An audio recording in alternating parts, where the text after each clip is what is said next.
All right, let's tackle a tough GCSE trig question, but we're going to do it with a secret weapon, the official mark scheme. We're going to get right inside the examiner's head to see exactly how to lock in every single point. So we're diving into question 17 from the 1MA1/3H paper. It's one of those classic problems with a few steps. By using the mark scheme as our guide, we can literally see the path to a perfect answer, step by step. So here's the problem. We need to find the area of this triangle, but all we're given are the lengths of the three sides. That classic half base times height formula isn't going to help us right out of the gate, so we need a different plan of attack. Okay, so where do you even start? This is often the trickiest part, but getting it right banks you your very first mark. See, to find the area, you first need an angle. And when you've got three sides and need an angle, your go-to tool is always the cosine rule. This formula right here is the key that unlocks the whole problem. It's designed for exactly this situation, finding a missing angle when you know all three sides. Let's see how just using it puts us on the scoreboard. Now, check out the wording here. The mark scheme gives you a P1 mark, that's a process mark, just for a start to the process. You haven't even had to do any real math yet. You just have to show the examiner you know the right first move. And boom! Just by plugging the numbers into the cosine rule correctly, you've already secured 1 out of the 4 marks.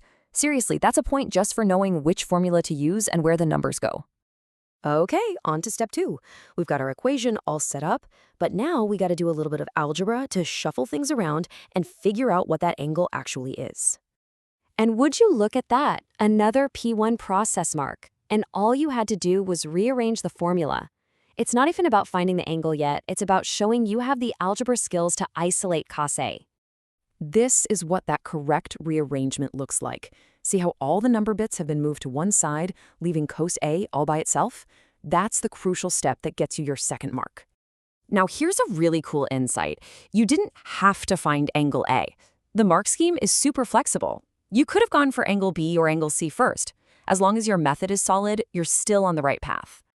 All right, we've done the heavy lifting and found an angle. Now we can finally pivot back to the main goal, calculating the area of this triangle. So, which angle do you use? Well, the one you just found, of course. The key now is to plug it into the right area formula. And here we go again. The third mark is another P1, another process mark. The examiner is now just checking to see if you know how to use the angle you found in the right area formula, which is area equals a half AB sine C. Apply that correctly and the mark is yours. And you can see it doesn't matter which angle you started with. As long as you use that angle and the two sides that are touching it, the two sides that enclose it, in the area formula, you've earned your third mark. Any of these 3 routes works. We've shown all the right thinking, all the right steps. We've got 3 marks in the bag. Now it's time to bring it home and get that final accuracy mark. This one is all about the number you write on the answer line. So what's the magic number? The answer the mark scheme is looking for is 56.0. No matter which of the 3 angles you started with, your calculation should lead you right here once you round it correctly. But hang on, here's a really interesting little detail. That final mark, the A1 for accuracy, isn't for just one single number. It's for any answer that falls within a specific range. This is great because it allows for tiny differences in how people might round their numbers along the way. Let me just say that again because it's so important. Any answer you write down, from 55.96 all the way up to and including 56.0, gets you that final crucial A1 mark. Now this right here is an absolute golden nugget from the examiner's guide. It says that if you show the correct unrounded answer in your working, like say 55.987 and so on, but then you mess up and round it wrong on the answer line, you still get full marks. This is exactly why showing your working is non-negotiable.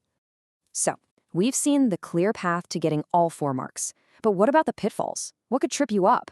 Well, it's usually the simple things, right? Having your calculator in the wrong mode, like radians instead of degrees, or rounding a number way too early in the process. Both of those can knock your final answer just outside that accepted range. The big takeaway? Be methodical, show your work, and you'll be just fine.